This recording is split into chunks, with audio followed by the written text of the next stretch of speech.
Hey everyone, Alicia here, and welcome back to Budget with Alicia. If you are new here, thank you so much for checking out my video, and if you like my content, make sure to subscribe down below. And for all of us that have been here before, thank you so much for continuing your support. Today we are going to be doing a budget with me. It's my first budget with me, I believe. I don't think I've done one before, but I'm going to try and make it a more common occurrence. So let's get started. I'm just gonna move this out of the way. These are my, I remembered that I never talked about these in my, like I talk about them, but I never show them in my videos. But these are my envelope challenge that I made. Like I literally made them all back in the day. So some of these are full, like all the ones till now. And this is the current one that we're going to stuff this pay period. And it goes all the way through to the end of the year. But yeah, I thought I'd show that because I remembered that I never showed that before on a video. But as you can see, make sure you guys can see, we have our pay period in here. And then I also received HST and Trillium. Those are like some Canadian tax benefits basically. So I added that to my income. I actually received it a little bit earlier in the month, but it was after my last pay period, so I'm just going to include it in this pay period instead. So first for bills, I have rent. I already accidentally wrote in $100 before I started. I'm not used to making these videos. I normally just do it by myself so I can think a little bit more clearly, but I'm going to give it a go here. For credit card, it's going to get $100. Now the reason for that, my credit card typically only has my subscriptions, but I did spend a little bit of money that I probably shouldn't have on my credit card, and instead of taking it from my sinking funds, I'm just going to include it in my pay period. A little bit of a slap on the wrist to me for overspending a little bit last month, but I bought a couple of things I really didn't need. Not even something I did need. So it was kind of dumb of me, but I'm going to try and do less spending in July and even less in August. I think I'm going to try and do a no spend in August where I only spend like bills and necessary food and gas basically, and like try and limit my spending as much as possible to kind of get back on track. For cell phone, it gets, actually, I don't even really know. I'm going to say 80. I just changed my cell phone plan to a different provider, and I don't know the exact amount of my bill. So I'm going to put 80. And then once I actually get a full bill, because I have a couple of credits, so the next few months it's going to be like the wrong amount. So once I know exactly what it'll be, I'll budget it correctly. But for now, I'm just going to say 80. I think it's like 73 or something, but I can't remember off the top of my head. So I'm just going to go with 80 so I know I'm covered for sure. For investment, I always put $125 in my investments every pay period. This is also going to change. I am going to see my financial advisor next week and starting up another really, really small account that's going to be for something else. So I'm going to have this increased probably by $25 a pay period into a separate account. But so I might put it in here like as its own line, or I might just include it together. I haven't decided yet. For car insurance, it gets $99.53,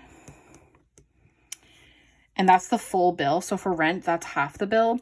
I still do live at home. I live with my grandparents, so I do pay a minimal amount of rent. But you'll see in my cash envelope section that we're changing some things up a little bit, and I'll talk about that when I get there. But I pay $220 per month to live here, and so I pay $120 in my first pay period of the month, and then $100 in my second pay period of the month. For therapy, it is $114.50. And then I put my gas in here because I ran out of room down here. I really should just add another one. And I haven't been getting my gas out in cash anyway. So I just decided to kind of put some space and then just put the gas in there. And I always allow myself $60 for gas. So all of my bills, including my gas, adds up to $679.03. Then we'll move down to our cash envelopes. So for groceries, I'm going to do 40. I normally do a little bit more, but I'm changing a couple things up and we'll get to that. So I'm trying to limit my groceries a little bit. For eating out, we are going to do 30.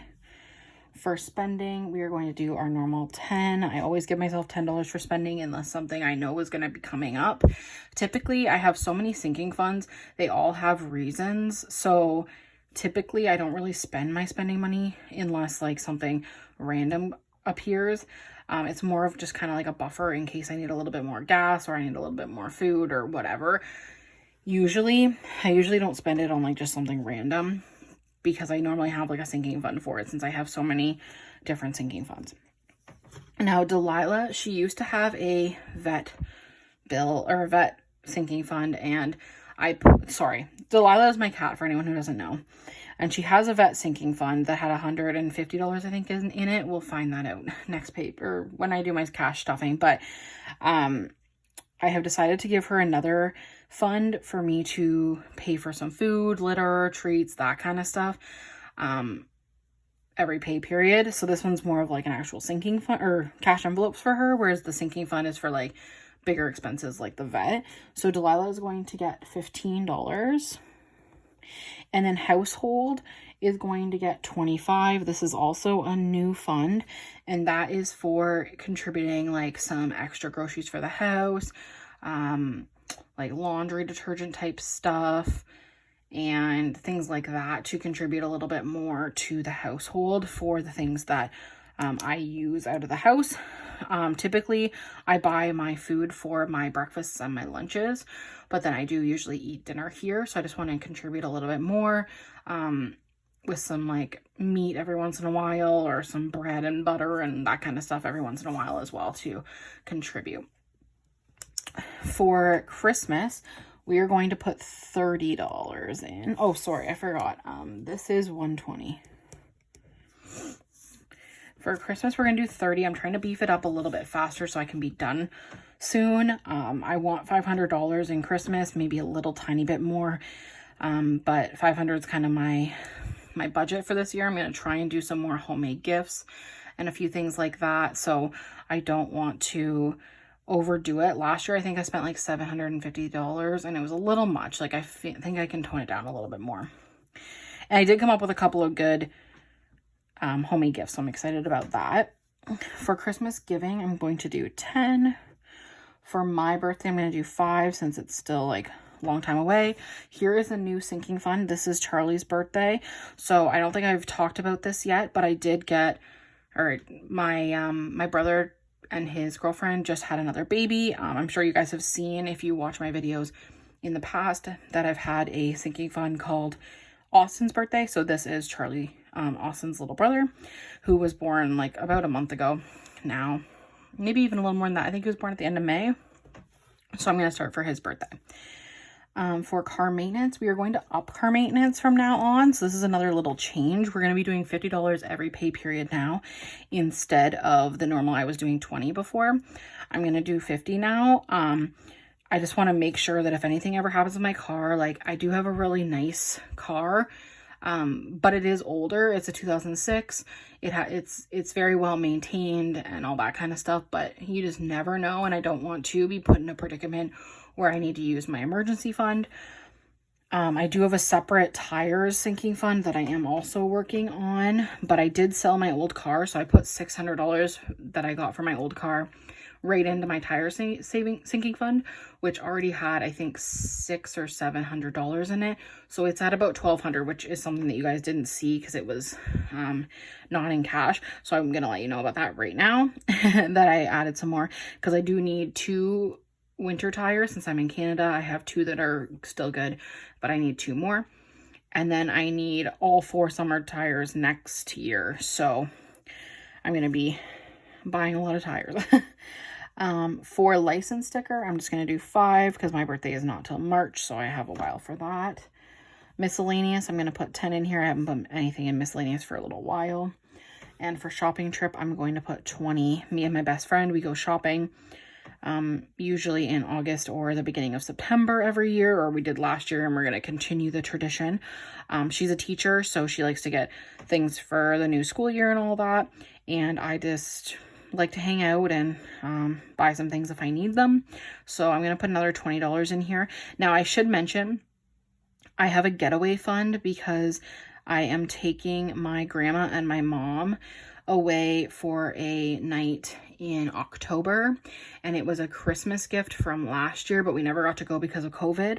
So anything that's left over after my shopping trip, I will probably put into my getaway fund in order to purchase a couple things while we go shopping then too, so that I don't have to add too much. Now, I will also probably be adding some next pay period to my getaway fund too. I just want to make sure that I have enough money. If I don't spend it all, then I don't spend it all and I can move it to something else afterwards. But I don't want to feel like I'm strapped down. I want to have a good time on my getaway, so I don't want to have to worry about anything like that. So the sinking funds is $135, and then my challenge envelope for this pay period has $25 that I have to put in here. So that's my challenge amount. So 25, and then so that is 160. Now, I need a calculator. So just 1 second. Sorry guys, I normally use my phone calculator, so I forgot all about it and I'm filming on my phone. But this is my income, and then we're going to minus the $679.03, and we get the it's $575. Oops. $575.83, and then we'll minus the 120, which equals $455.83, and then we'll minus the 160, which equals $295.83. So I will be putting $215 into dental, so minus, which leaves $80.83 for cushion. Now, what I like to use for the cushion is around $100, just in case something were to come up. And then what I normally do with my cushion at the end of the pay period, if there's anything left over, I put it into a savings account that I have. And then at the end of the year, anything in the savings account, I call it like my buffer account, just in case like a small emergency were to occur. I have quick cash quickly. Anything that's over the $500 that I use as like a buffer, I will use to allocate to other funds at the end of the year, whatever is over that. I think there's like $1,000 in it right now, so I'll put that 500 and whatever else I accumulate for the rest of the year into some sinking funds probably, and then also into some other savings. I am working on saving up my dental in order to get my wisdom teeth out. I think I have about $1,600 so far, and I want to have about $3,000 before I book my consultation, so that I know that I have most, hopefully all, of the funds that I need for that. But yeah, this is a budget with me, a little talk through. Please let me know if you liked this video by giving it a thumbs up, and maybe even comment down below and just let me know so I know to make this more often. I hope that you guys liked it, and I will see you guys in my next video. I will probably have a cash envelope stuffing up on Monday. I should be able to film my cash envelope stuffing this weekend. So see you guys then. Bye guys.